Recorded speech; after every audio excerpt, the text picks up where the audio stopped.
Bunny Rabbit lived in the forest. He had many friends. He was proud of his friends.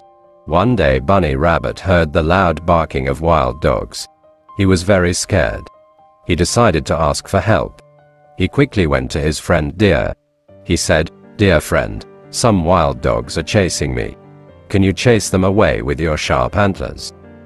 The deer said, "That is right, I can. But now I am busy. Why don't you ask Bear for help?" Bunny Rabbit ran to the bear. "My dear friend, you are very strong. Please help me. Some wild dogs are after me. Please chase them away," he requested to the bear. The bear replied, "I am sorry. I am hungry and tired. I need to find some food. Please ask the monkey for help."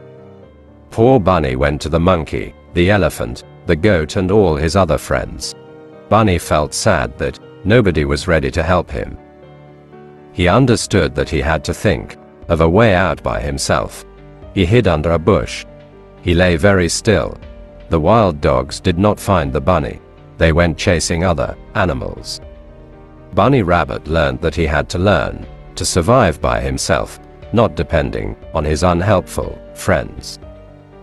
It is better to rely on yourself than depend on others.